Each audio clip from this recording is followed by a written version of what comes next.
Boa, boa família, como é que vocês estão? Sejam bem-vindos a mais um episódio do Preto Pod Podcast. Dessa vez um pouco diferente. A gente está visitando um empreendimento novo assim, né? 5 anos, um empreendimento que vem crescendo cada vez mais. E claro, agora falando com quem está na frente de tudo isso. E claro, alguns já conhecem, outros nem tanto, então eu vou apresentar para vocês que não conhecem.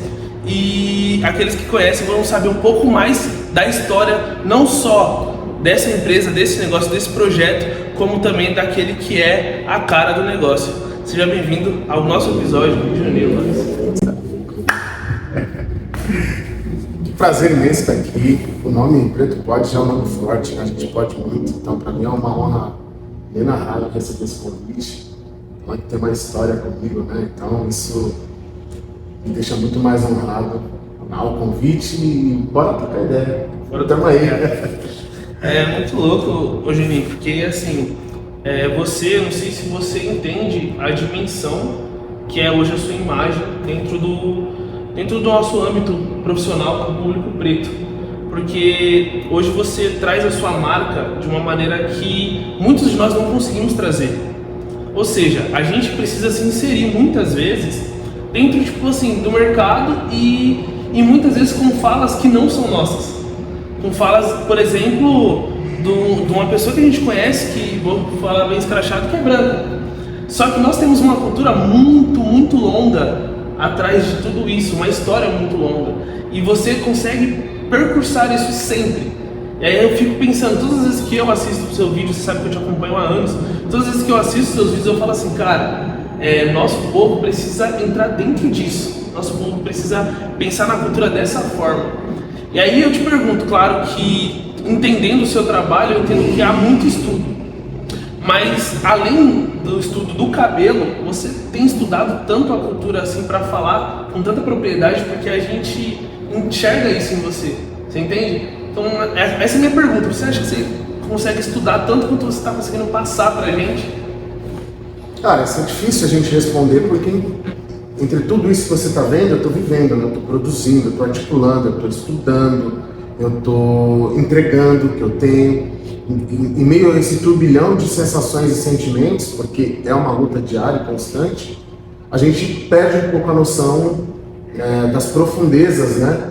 De toda essa relação que a gente faz com o que a gente prega, acredita, crê e produz e pratica. Né? Eu acho que a gente vai se autodesenvolvendo enquanto ser humano quando a gente consegue conectar todas essas ações, né? Sentimentos, práticas, enfim, tudo que eu narrei agora é recente. Tem que estudar, né? Primeiro porque a nossa história ela foi tirada da gente. A gente vem com um modelo de mundo muito eurocentrista. E a partir do momento que a gente entende que a gente é precursor de várias ações, que a glória, né, ou a vanglória foi dado ao norte, né, do mundo, que é a branco, vai tirando da gente o poder de ser, de existir, de produzir, de fazer, de se reconectar, de fortalecer os nossos. Né? E eu acho que eu entendi isso em algum momento da minha vida, e óbvio, né, que sempre falando da escassez, porque quando a gente aperta é que a gente entende o como a gente precisa se mexer. E nessa de me mexer eu percebi que a gente tinha uma história muito glorificada sobre nós mesmos, só que não estava nos jornais, né? Não estava nas revistas, não estava nos livros, não é algo que eu aprendi na escola, por exemplo, não era o que estava nas rodas de conversa dos amigos que eu tinha. Então eu tive que buscar informação, mas o empurrão de tudo isso foi o meu trabalho, né? Porque quando eu vi a transição capilar sendo uma revolução no nosso país, eu falei, cara, tem algo muito mais mágico aqui, né? Como que eu ressignifico a vida de uma mulher preta sem conhecer a história por trás da história dela? E aí, ela não sabe a história, ela sabe a história dela. Agora, o que está por trás, inclusive a negação, a inferiorização, sabe? Ela se sentir subalterna sobre as ações sociais. Ela não sabe o porquê de tudo isso. Ela só sabe que ela é assim, talvez ela nem conheça. E aí eu fui entender que tinha uma motivação estrutural no nosso país para que nós sejamos assim. E hoje eu tento fazer com que as minhas clientes entendam sobre a história em cada avaliação, para que ela se reerga e mude a história de vida dela. Então, mudar a história de uma mulher preta, de um homem preto, através da nossa história, putz, isso para mim, fazer parte disso cara, esse legado é que a gente deixa no coração das pessoas, Deus tem me capacitado, sabe? E eu entendo que você tem deixado um legado muito grande. Porque se você for parar para pensar, não são só os seguidores. Você entende? É aquilo que a gente sempre conversou. O seu vídeo, um vídeo que você fala sobre a nossa cultura, ele não chega só para quem segue. Ele chega para muitas pessoas. E além disso, aquilo que você não produz, né, aquilo que não chega às pessoas através de você, imagina quantas coisas você ensinou para outras pessoas para que elas pudessem falar para outras pessoas. Tanto que eu tenho um vídeo que o seu irmão mesmo fala, a luta do povo preto, muitas vezes ela é egoísta. Ela tem um público ali de 10 pessoas lutando e outras 90 pessoas pretas também olhando e falando tipo assim, acho que não precisa disso. E aí entra nisso que você falou, transformar a história de um preto, de um homem preto, de uma mulher preta, através da história que nós já tivemos, parte disso. E é por isso que a gente está fazendo o Preto Pode, você entende? É por isso que eu estou aqui, é por isso que eu falo disso, porque assim, eu sei muito pouco, entende? Eu sei muito pouco, eu sou um cara novo, e eu quero falar com pessoas que sabem mais, pessoas que possam passar isso.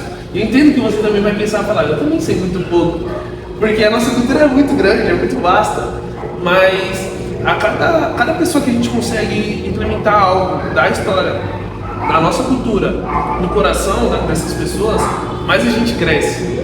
E não só você cresce, não só eu cresço, mas a nossa história vai crescendo. E é muito louco que as pessoas não falam. A gente, por exemplo, vai entrar nesse caso com relação a racismo e ao que foi vivido na nossa história da escravidão. Se a gente não fala disso hoje, e se a gente não entende isso como parte do que nós somos, infelizmente, apesar de nós sabermos que somos reis e rainhas, se a gente não entende isso e a gente esquecer isso, o risco de acontecer de novo, talvez não da mesma forma que antes, mas psicologicamente, a gente ser escravo de um sistema onde a gente continua sendo rebaixado e rebaixado e rebaixado. Você entende o que eu quero dizer? Sim, claramente. É muito louco, então assim, se a gente não lembrar disso... Eu acho que o Brasil é o maior modelo disso. De que se a gente não abre a discussão, a gente continua sendo liderado, né, pela colonização, pelo colonizador. E Brasil, se a gente for falar de 135 anos de república, ele é esse reflexo total. Né? Todo lugar que foi condicionado a uma mulher preta, a um homem preto, são os lugares de subalternidade. Por que hoje a gente vê vários manifestos de racismo? Porque de 10 anos para cá, a gente está ocupando espaços de decisão e poder, e ainda é muito pouco, que outrora era da branquitude colonizadora. Né? E é óbvio que a gente vai falar disso agora, mas essa história ela se perpetua desde quando o Brasil é república. Né? E eu vou chegar lá, mas é importante que a gente fale sobre isso, porque parece que tudo é mimimi, né? Mas acontece quando a gente, todo mundo que tem seu privilégio quer manter. Perfeito. Hoje eu tenho um estilo de vida que é muito diferente de todo estilo de vida que eu tive durante toda a minha vida, embora eu fui avançando gradativamente. Mas eu lembro exatamente da minha infância e a escassez que eu vivi. Eu lembro, eu não quero voltar para lá. Então eu vou defender esse privilégio que eu construí com unhas e dentes. A branquitude faz isso, mano. Por que eles não deixam... Por que eles se incomodam quando você está ocupando um restaurante, por exemplo, chique? Por que você sofre a violência lá, racismo? Por que o Vini Júnior está sofrendo racismo na Espanha? Porque ele é protagonista de um lugar que eles construíram para eles serem protagonistas. Ele está protagonizando num lugar que não foi construído para ele, que é na Espanha. O modelo de rei de lá não tem a cara do Vini. Perfeito. Por que hoje até os entregadores de fast food estão sendo espancados na rua? Porque eles não toleram que a gente fala de igual para igual, sabe? Nem a nossa narrativa ser de igual para igual, até isso incomoda eles. Por quê? Porque a gente está começando a acessar os lugares. Então, todos esses manifestos de violência que a gente está vendo contra o povo preto é porque a gente está ocupando os espaços. Todo mundo quer defender seu privilégio. Perfeito. E eu acho que eu dei exemplo claro. Né? Mas se a gente vai falar de república, por exemplo, um dos primeiros feitos, a abolição, por exemplo. Uma falsa abolição. Falsa abolição. Sabe? E aí a gente acha que o que a gente está vivendo agora, porque agora que a gente pode, a gente está falando disso. Isso não foi falado a vida toda. Eu entendi que eu posso. Quantos dos meus ainda acham que não pode? Perfeito. Ainda acredita que é subalternizado, que é inferior, que realmente não tem lugar para ele, é zero educação, zero avanço, zero acesso. Paulo Galo fala uma coisa que é muito incrível, que o acesso muda a vida das pessoas. Eu trabalhava no salão e virei gerente. Eu falei, mano, eu posso mais, cara. Se eu conseguir estruturar isso daqui, cara, eu posso mais. Aí eu fui e montei um salãozinho com pallet. Hoje eu tenho um palácio. O que mudou? Foi eu ter montado meus primeiros salões? Não. O que mudou foi eu ter acessado o poder, o controle. Eu ter aprendido com os meus erros, gestando o salão. É como se eu tivesse ido lá, hackeado o sistema. E falei, mas agora eu sei fazer, eu sei conduzir, sei operar e posso construir. E aí eu fui construir um salão que estava no meu alcance. Perfeito. E aí agora a gente melhorou, tá perfeito para mim, muito mais do que até do que eu sonhei. Mas o que me deu perspectiva para esse mundo aqui? Acessar. O acesso muda a vida das pessoas. É muito louco. E eles estão tentando tirar isso da gente. Você falou algo muito interessante. Quando você fala do acesso, quando você fala do poder, né, de entender que você pode fazer, eu fico pensando, quantos de nós não fazemos por termos medo do que tem depois? Por exemplo, hoje eu mesmo sou funcionário, eu trabalho como CLT. Só que eu acredito que isso aqui possa virar. Eu acredito que eu possa trazer um conteúdo totalmente diferente, mostrar uma visão totalmente diferente do que a gente está vivendo para todo o povo preto que vai nos acompanhar a partir daqui. Então isso me faz querer fazer. Por que você acredita nisso? Pelo acesso. Alguma coisa você acessou. Perfeito. Eu fico pensando, mas assim, quanto tempo antes eu tive medo? E por que tipo assim, e o que me virou minha chave? Hoje eu digo, quando eu entrei na minha sala da faculdade a primeira vez, eu olhei e falei assim, será que esse lugar é pra mim? E na verdade eu pensava muito nisso, tipo assim, eu vou conquistar isso aqui. Eu vou conquistar esse espaço, eu vou conquistar esse lugar. E mesmo que seja tão pouco que eu vou falar agora, na minha sala acredito que tenha 5 pretos, e é muita coisa. Dentro das salas de aulas que eu vejo, eu sou um dos representantes da sala. E quando eu falei assim, o que vocês acham? Coloquei no grupo da sala, o que vocês acham? Todo mundo aceitou a ideia. Alguns, claro, por não querer ocupar aquele espaço, e outros falaram, não, você é capaz. Numa sala que 95% da sala é branca. E é aquilo que eu falo assim, quando é que confiaram na gente para falar assim, não, esse cara aí vai conseguir resolver documentos sérios, comunicados importantes, dentro da faculdade, que também é um lugar, tipo assim, que até ela não tem nada acessado por nós. E virar e falar assim, pô, vai lá e faz. Eu falei, pô, conquistei. E é um caminho sem volta, né? Não dá mais, porque é muito louco. Você também agora quer defender esse privilégio. Por isso que eu entendo que a nossa luta ela é uma luta constante e é só uma semente, sabe? Porque muitos ainda vão defender os seus privilégios.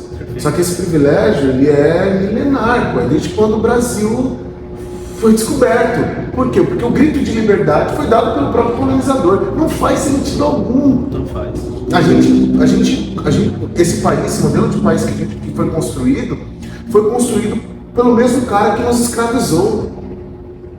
Se a gente não entender que o Brasil começa pra gente errado, e a gente não foi pra luta, inclusive usando esses manifestos para despertar consciência nos nossos, a gente não avança. Eu acho que um dos problemas maiores, né, da nossa nação enquanto coletivo é acreditar que a minha luta ela é digna pelo que eu faço, sabe?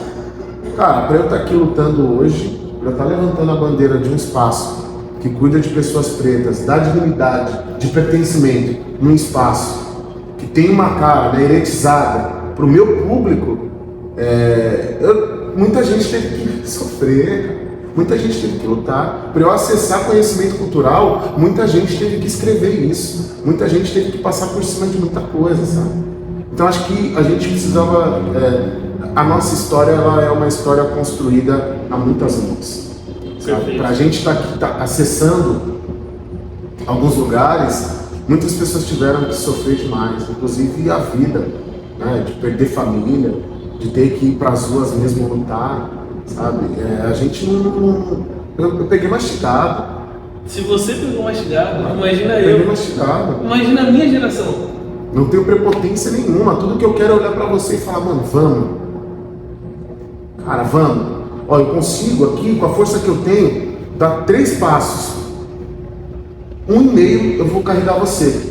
Perfeito. Sabe? Porque eu tenho que chegar no 3º passo inteiro. Vambora. Depois você consegue dar mais um passo e meio e trazer mais alguém? Essa tinha que ser o nosso discurso agora. Né? Mas eu ainda acredito muito nos nossos movimentos, acredito que a gente está avançando, acredito muito que a gente vai entender que o propósito é coletivo e luta coletiva é solitária, né, cara? Por isso que muita gente desiste.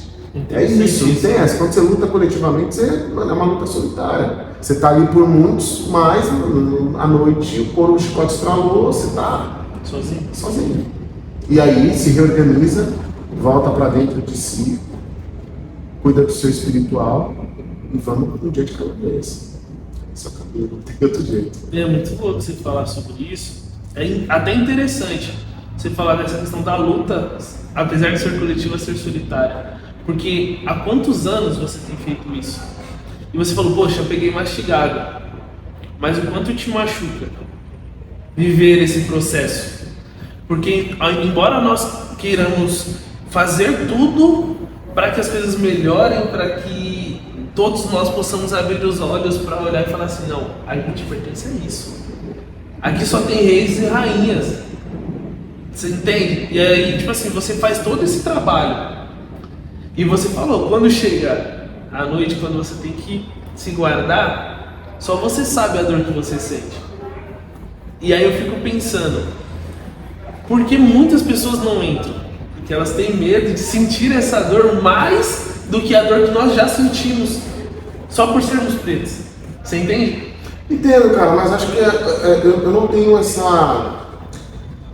esse pensamento de acreditar que a gente entendeu ainda não. Eu acho que a gente ainda não entendeu. Em massa mesmo, a gente ainda não entendeu. A gente está começando a ver possibilidades pelos acessos dos nossos, né? Entender que isso é um caminho, mas eu não acho que coletivamente a gente avançou não, cara. Acho que ainda é uma semente que a gente está plantando e talvez nem é a hora da semente ainda, porque há tempo para todas as coisas, né? Perfeito. Talvez ainda a gente ainda está cavando. Os nossos ancestrais, o que eles fizeram? Trouxeram as ferramentas. A luta deles foi só para colocar as ferramentas nas nossas mãos. E nem a prepotência de estar nesse palco o tempo todo, sabe? É isso, é acreditar que vai vir um preto pode ocupar esse espaço. E aí agora eu vou viver um pouco, vou respirar um pouco das coisas que eu fiz. Tem um moleque novo cheio de gás aí para fazer. Sim. Sabe? Acho que é isso, é um dia de cada vez, mas também tem a prepotência de falar, putz, que agora nesse setor eu sou o cara que estou fazendo. Não é isso, não é esse lugar. Putz, quantas vidas eu já consegui ressignificar? Através do cuidado, através da informação. Eu acho isso aí quantas? O mais importante. 2, putz, vence na vida, sabe? Tá feito. 1, vence na vida. Quantas pessoas hoje no atendimento eu consegui trazer o regozijo de pertencer, de existir e de ser alguém ao se olhar no espelho? Putz, mano, cumpri minha missão de hoje, sabe? E é um dia de cada vez mesmo. Quantas pessoas eu formei na educação e consegui contribuir com uma formação antirracista? Porque a gente precisa reconhecer que enquanto sociedade, num monopólio colonizador, a gente é racista. A gente é machista. Sim. A gente precisa reconhecer isso, porque se a gente não reconhecer, a gente não muda. E aí, como eu vou ser racista se na minha pele eu sofro essa violência todos os dias? Mas aí eu também não vou reconhecer que sou machista? Então eu sou hipócrita.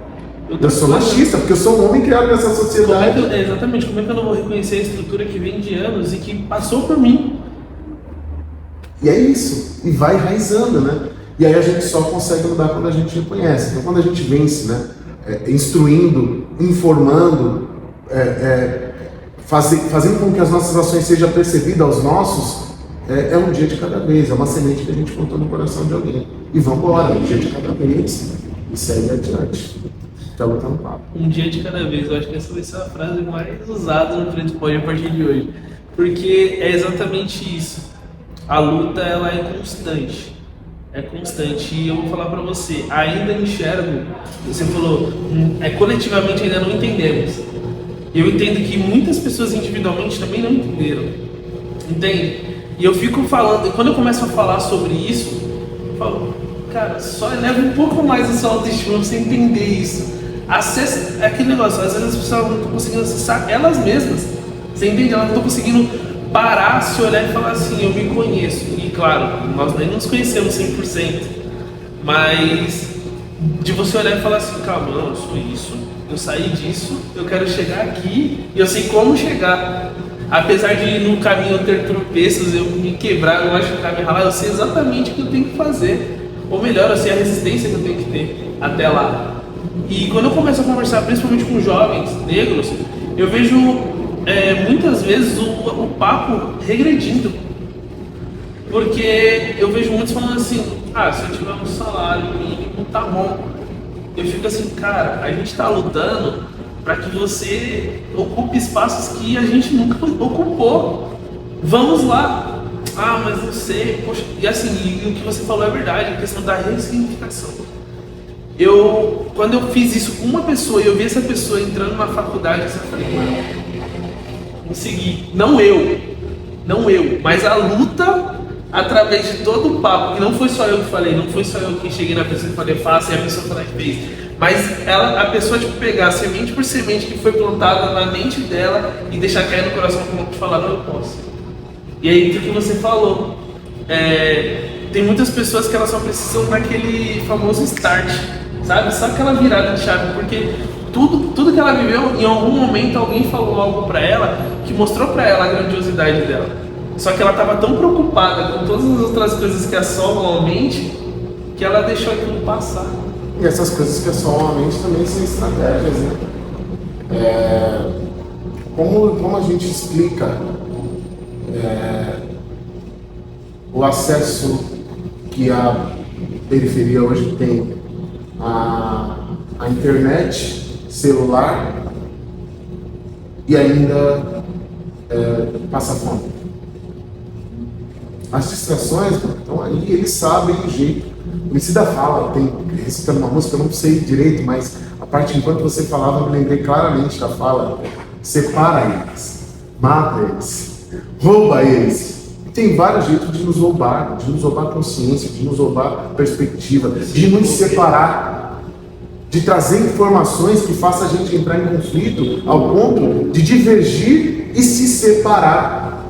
Menos uma união para a luta. A gente tem que quebrar mais uma união.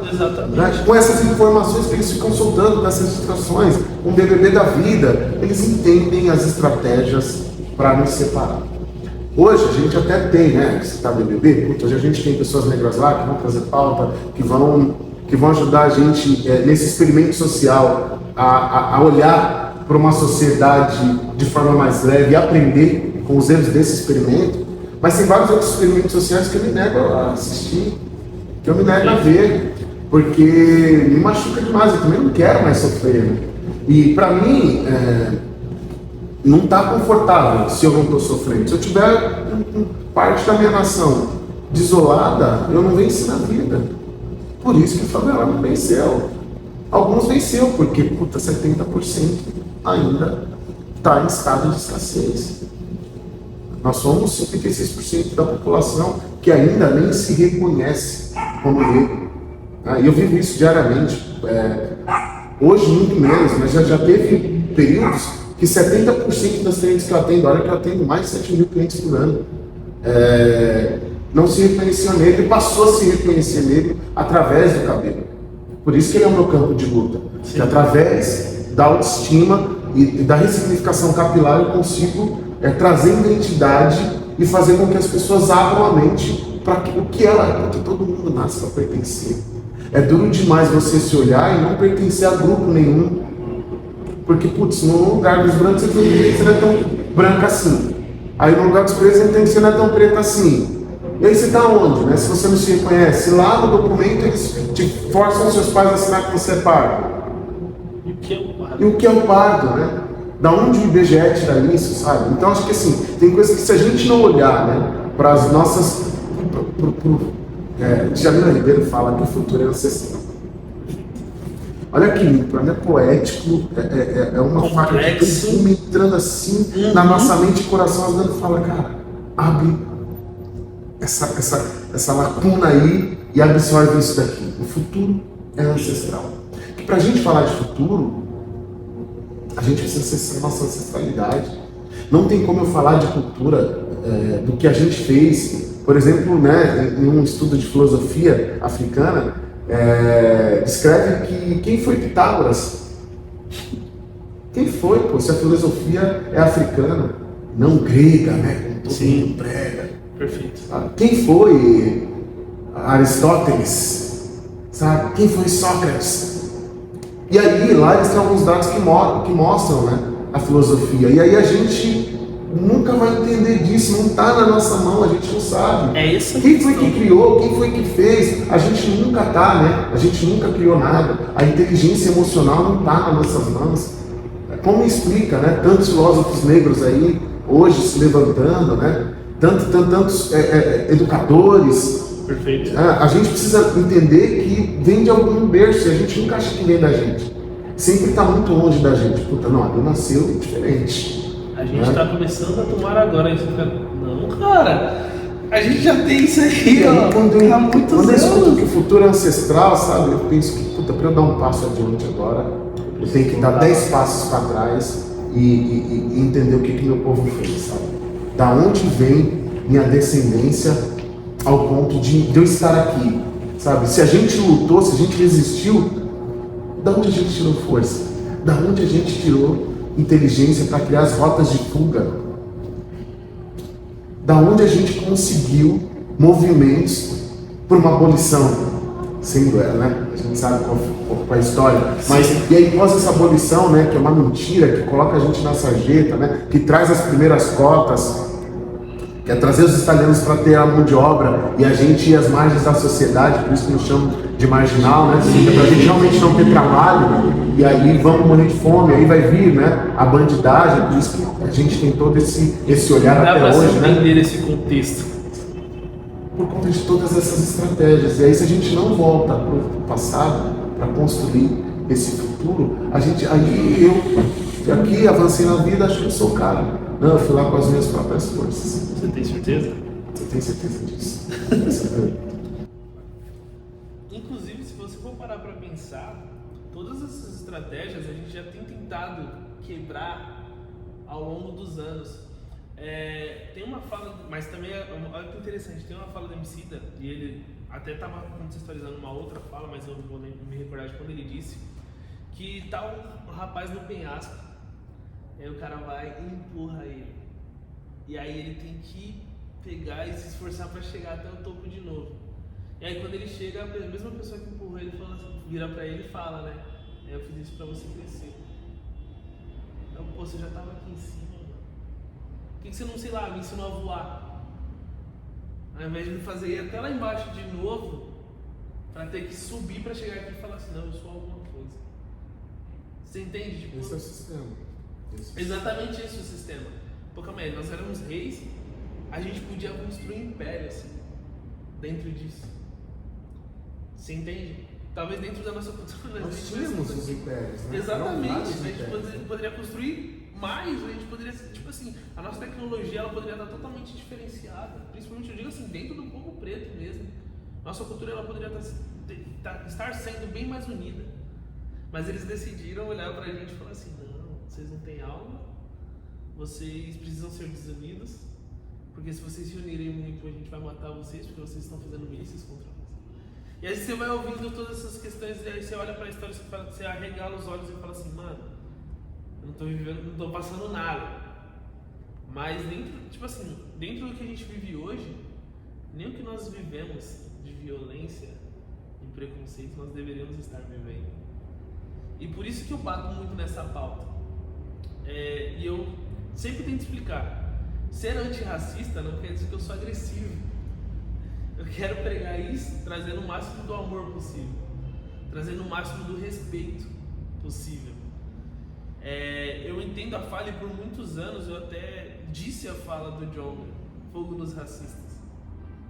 Mas não é mais fácil hoje dar um abraço no irmão, na irmã, que olha pra você e fala assim, eu não sou nada. Você tá ali, não, tem que matar esse cara que não sei o que lá, não sei o que lá, mas o seu aqui do lado tá se matando sozinho. Porque ele não tem um abraço, porque ele ainda não se reconheceu, como você disse. Eu acredito que o ódio ele é importante quanto sentimento. Né? O ódio ele é uma gasolina aditivada para motivação de luta. Não é um estilo de vida que eu adotei para mim.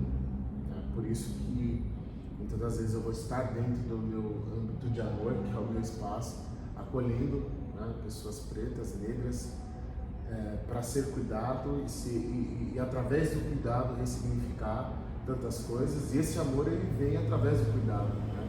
E acredito que o cuidado é um dos maiores símbolos de amor e é o estilo de vida que eu adotei para essa luta, né? Acredito sim que o ódio é necessário. E foi com ódio, por exemplo, que o Mano Brown despertou uma nação. Perfeito. É com ódio que o Djonga tem despertado uma nação. A gente tem, né, várias...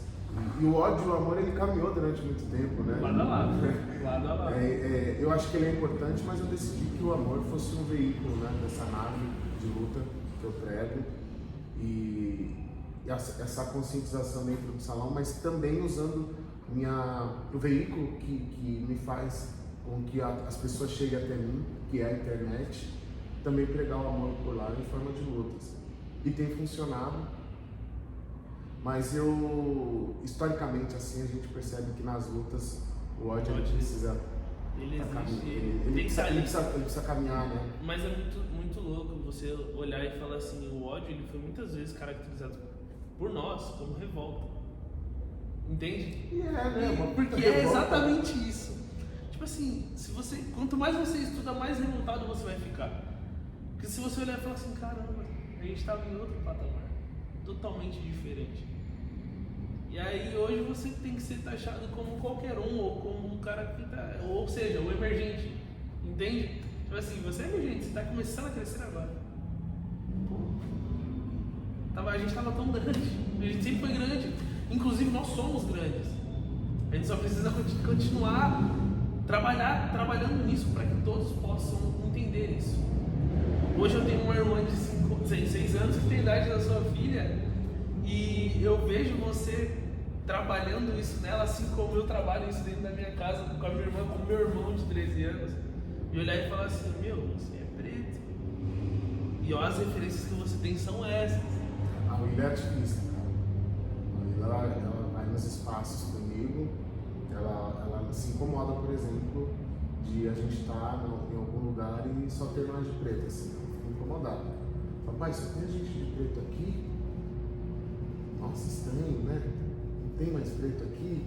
Tipo, ela se incomoda ao ponto de questionar. Eu acho isso massa. Quando tem as brincadeirinhas, né? Na escola, que alguma brincadeira vai com o cabelo dela, com a cor da pele, ela já fica muito atenta, ela sempre comenta comigo, ela divide comigo.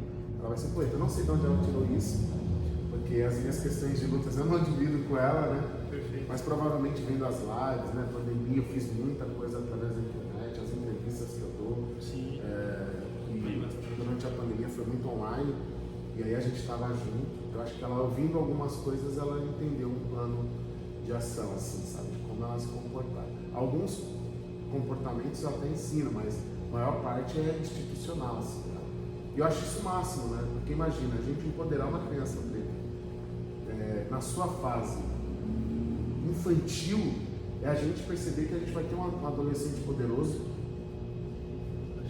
a gente vai ter um jovem empoderado, a gente vai ter uma mulher empoderada. Acho que partir isso começar na infância, a gente também ilustrar a luta para eles e como eles se posicionam mediante a isso. Coisa que a gente não teve, né? A gente teve que aprender na dor. Tá? Então acho que é preparar também o caminho para eles, não só de luta ancestral, né? Mas de comportamento para essas lutas. E com certeza isso vai ficando mais leve para eles, né? Porque eu acho que a cada geração que passa a gente vai deixando um lugar mais confortável para se viver assim. Não que a gente tenha grandes avanços, mas um avanço significativo mediante a história desse país. É muito interessante, eu olho assim, por exemplo, meu irmão, ele tem 13 anos, ele está na fase da adolescência, onde quando eu fui adolescente, eu tive que fugir e me esquivar de, tipo assim, de colegas de classe que olhavam pra mim e falavam assim, esse é o meu alvo para usar. Por conta do cabelo, por conta da cor da pele. Eu fugia muito. Até o momento que eu olhei e falei assim, calma aí. Quem é você, mano? Fala alguma coisa pra mim. Você sabe a minha história, você sabe a minha luta, você sabe o que eu passo pra estar aqui. Só que isso aí eu tive com 15 anos, primeiro ano do ensino médio. Meu irmão com 10 anos ele já não deixava ninguém falar com ele. Tipo assim, desde novo, né? Mas quando ele começou a entender essa questão da adolescência e as brincadeiras, ele olhava, tipo assim, ele não deixa, meu irmão fecha a cara pra qualquer um. Ele fala, meu, se respeita, mano. Não tem intimidade com você e poucas. E as pessoas, tipo, nossa, ele é grosso, ele é meio marrento. Só que assim, mano, ele tá se defendendo de uma forma que eu não tive como me defender. E se posicionar pra gente ainda tem esse olhar da agressividade. Sim, infelizmente. Mas é isso, por isso que eu acredito que o ódio enquanto sentimento é importante, né? Porque aí se a gente colocar o ódio num lugar confortável, ele tá tomando as melhores ações, isso protege ele de tantas violências, de não voltar para casa amargurado, de não se sentir inferior, de botar a cabeça no travesseiro e não lembrar daquela ação, daquela violência. Por quê? Porque ele rebateu a violência. Sem agressão, sem gritar, poucas. Então acho que a gente preparar os nossos, né, ainda enquanto pequeninos, é importante para que eles não criem traumas, buracos, para que esse sistema agressor e violento não vá cavando buracos nele, na autoestima, no poder, na existência, no pertencimento deles de ser quem são. Né? Então é importante que comece na infância. Até porque quantos a gente teve que tapar dentro de nós mesmos para começar a mostrar. E aí não volta, não tapa, cara. Esses buracos são traumas que você vai carregar pro resto da vida, não tem como anular. É verdade. E eu acredito que, né, a diferença que a gente tem de pessoas que venceram na vida é porque conseguem acessar esses buracos sem que eles os violentam toda vez que você acessa. Perfeito. Toda vez que eu lembro de uma violência que eu passei, ela não mexe com a minha autoestima, eu me sinto bonito, pronto pro dia e eu vou pra luta. Ela não mexe com o meu emocional, ela não mexe mais. Ele tá lá porque não tem como tirar daqui. Perfeito. Né? Eu lembro que eu fui o Cirilo da escola a vida toda. Esses dias eu lembro que meu cabelo começou a crescer, raspei por um ato, né? Você viu o ato. E aí naquele momento eu decidi raspar, minha cliente estava fazendo tratamento oncológico, eu raspei o dela, raspei o meu. Enfim, o cabelo careca estava de boa, porque também é um lugar confortável para o negro no Brasil. Quando o meu cabelo começou a crescer, que aí fazendo o tratamento e tal, inclusive, a minha doutora pediu para eu deixar ele crescer, para ela ver aonde tinha crescimento, onde tinha vazão. E aí eu fiquei com o cabelo todo blackzinho, eu fiquei me sentindo Cirilo, sabe? Usei boné por muito tempo, por alguns meses, 2 meses eu acho que eu usando boné. Aí eu aguentava mais usar boné, porque eu nunca usei boné. Sim. Eu uso cabelo grande desde meus 13 anos. E aí eu falei, putz, tem alguma coisa errada. E quando eu tirava o boné, até fiz um vídeo brincando, por que você só fica de boné agora, né? Numa caixa de pergunta que eu fiz. Aí eu falei, porque eu tô me sentindo Cirilo. Aquele lugar que eu acessei quando eu me olhava no espelho com aquele cabelo, ninguém consegue anular. O que faz eu não parar, não perder minha autoestima, minha vitalidade de matar os meus milhões diários, é eu vencer aquele buraco quando eu acesso. E muitos dos nossos não conseguem. Né? Porque muitos perdem as perspectivas. Porque um acredita que se ele conseguir um emprego de um salário mínimo tá bom. Porque ele não consegue acessar aqueles buracos e ir na luta diária, de ter que enfrentar um patrão abusivo, de ter que enfrentar colegas abusivos na escola, no trabalho, na faculdade, sabe? Ele não consegue mais acessar. Então, para ele recuar a subalternidade do sistema, é não sofrer violências diariamente. E aí a gente sabe que quando a gente ergue as mangas e vai para a luta, a gente vai ter que acessar esses buracos, porque vão vir gatilhos que façam a gente acessar esses lugares o tempo todo. Quanto mais pessoas a gente conversa, mais a gente entende que que as lutas são extremamente parecidas. Então, assim, não tem como você tentar ajudar alguém ou tentar entender alguém sem acessar o que foi seu também. Por conta disso, nossas lutas são muito parecidas. Cara, tipo assim, você fala, pô, mas são 20 anos de diferença do que eu passei porque você tá passando, tipo, mas... doeu lá e tá doendo aqui. Puta, não foi Portela, Leandro Carvalho. Ele fala que o racismo ele é um legado maldito da humanidade. Ele tem raízes no passado e manifestações no presente. O racismo é isso. A gente só está discutindo sobre isso porque existiu o racismo. A empresa que mais deu certo no mundo foi a escravidão, que mais gerou rentabilidade, o que mais fez herança hereditária. Eu conheço, eu estou com 39 anos, ele deve ter 42, que ele é rico de família e a família dele enriqueceu com a escravidão. E até hoje não acabou a grana. Ele é racista? Não. Mas o privilégio dele de ser rico é fruto do racismo, é fruto da escravidão, né? Que a escravidão cria o racismo, porque quer colocar a gente no lugar subalterno para que eles continuem mantendo o privilégio. E essas manifestações estão no presente e vai existir enquanto as pessoas quererem defender os seus privilégios, porque a nossa luta é sobre igualdade, a luta deles é sobre manter os privilégios. Então vão se passar mais 20 anos, eu vou estar com 60 anos, eu vou conversar com um garoto de 20, ele vai ter as mesmas histórias que eu. Porque eu não vejo possibilidade nesse país de quem adotou o privilégio hereditário se liberte dele. Putz, não, eu sou rico, então quais foram as famílias que meu tataravô violentou? Vamos lá, a gente vai dividir isso para eles.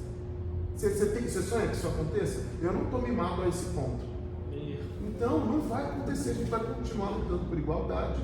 E a nossa luta, a gente vai continuar sofrendo violência, porque eles estão defendendo o que eles construíram e a gente está lutando para construir algo que a gente defenda.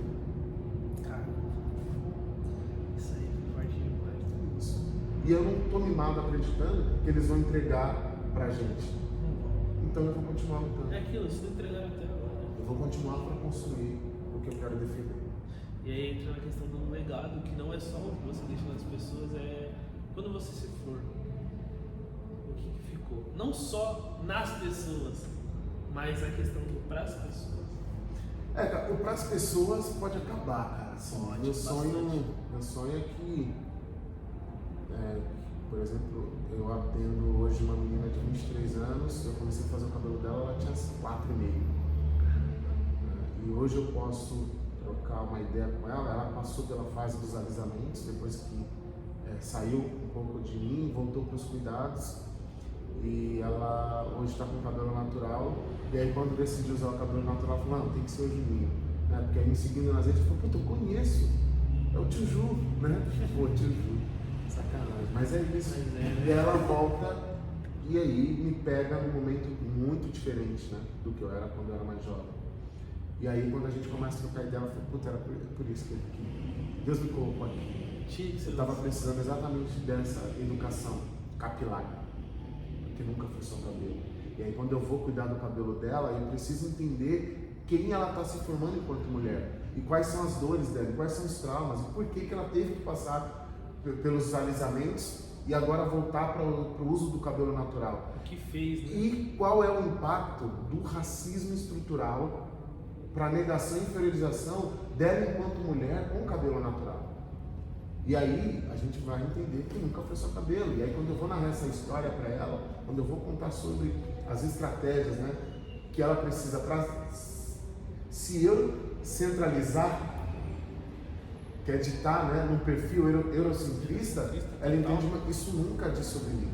Eu não sei porque eu me permiti estar lá. Eu falei, foi necessário, agora que você está lá, segue adiante, porque só o fato de você passar pela transição, certamente você vai motivar um cotidiano que segue. Eu não preciso estar falando, né? As minhas ações também falam por mim. Então, quando alguém me vê atuando, né, e falando sobre, ele quer entender sobre, né, aquilo que eu estou falando. E aí ele vai pesquisar, ele vai buscar, ele vai me perguntar. E se eu deixar essa semente no coração de cada galera, né, de, por exemplo, das meninas que eu atendo hoje de 4 anos de idade, daqui 40 anos, eu nem esteja mais aqui, mas essa menina falar, houve um tempo, ela falando com os netos, houve um tempo que tinha um salão chamado Lois. Eu fui cuidada por um cara chamado Júlio Lois, idealizadores. E foi lá que eu entendi que meu cabelo não era ruim. Foi lá que eu cuidava, me sentir uma princesa. Eu me lembro que nesse salão, depois de um tempo, tinha uma cadeira de princesa para que eu sentasse. Se isso motivar as crianças daqui a 40 anos ao cuidado, minha missão foi muito mais que tudo. E eu entendo somente isso, a missão. Porque o processo e o caminho, você vai seguir o seu, eu vou seguir o meu, que muitas vezes eles vão se conectar e se dissipar. Não que nós não estejamos unidos, mas você vai sempre seguir uma trajetória, e a gente se une num ponto como esse, de sentar e trocar uma ideia como essa. Às vezes gravado, às vezes não, né? A gente troca muita ideia não gravado. Não gravado. E aí você olha e fala assim, pô, não, calma aí, tem coisa aqui. Você virar e falar assim, ó, né? Que tem até a música do MC aqui pra viver a partir, voltar e repartir. E aí quando a gente vai conversar sobre isso, você fala, pô, não, calma aí, você vai olhar e falar, não, vamos aprender alguma coisa nesse caminho, nesse meio tempo, da nossa última conversa pra cá. Eu falo, nossa, o Júnior me passou uma parada que ele já tinha anos e ele não tinha me passado antes. Eu fico até, caramba, mano, por que ele não falou isso lá atrás? Mas cada momento ele pede algo. E depois que a gente vive todos esses processos, a gente entende que a missão e o alvo era apenas um: elevar nosso povo para um caminho, para um lugar onde a gente ainda não alcançou, enquanto memória. Porque tem muitas coisas que nós já alcançamos lá atrás que nós não temos acesso hoje, entende? E eu invejo algumas pessoas que conseguiram ter esse acesso e conseguiram enxergar isso com os olhos lá atrás. E também invejo aqueles que vão estar lá na frente e vão falar assim, pô, nossa, a gente andou bastante. Porque a gente já vê isso, a gente já caminhou bastante, a gente já evoluiu bastante. Como você falou, é uma mudança totalmente significativa. Não é mínimo, mas é tipo o máximo do que a gente tem hoje. Eu invejo quem viu e quem vai ver. Não, mas acho que a passagem, ela é única, é especial, né? E eu trabalho na questão do sentir mesmo. Se os nossos sentirem o poder do qual a gente pode, já tá bom. Eu não preciso nem estar aqui vendo as ações, né? Vendo a materialização desses edifícios que a gente pode construir, né, enquanto sociedade.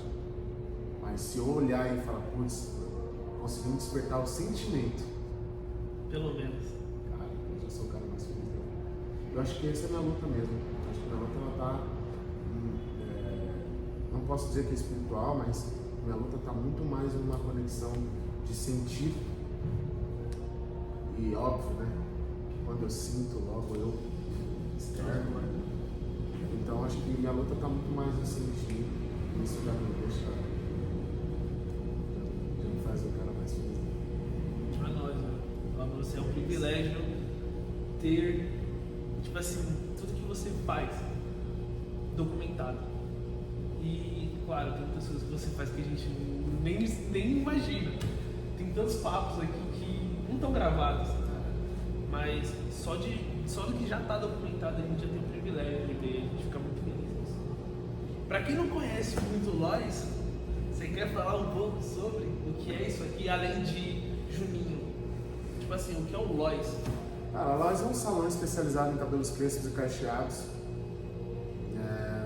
Mas, com toda essa nossa perspectiva de luta sobre a igualdade e sobre a construção de um país que a gente quer pertencer, viver leve, o Lois se tornou um lugar mesmo para a comunidade negra se sentir pertencente através do cuidado capilar.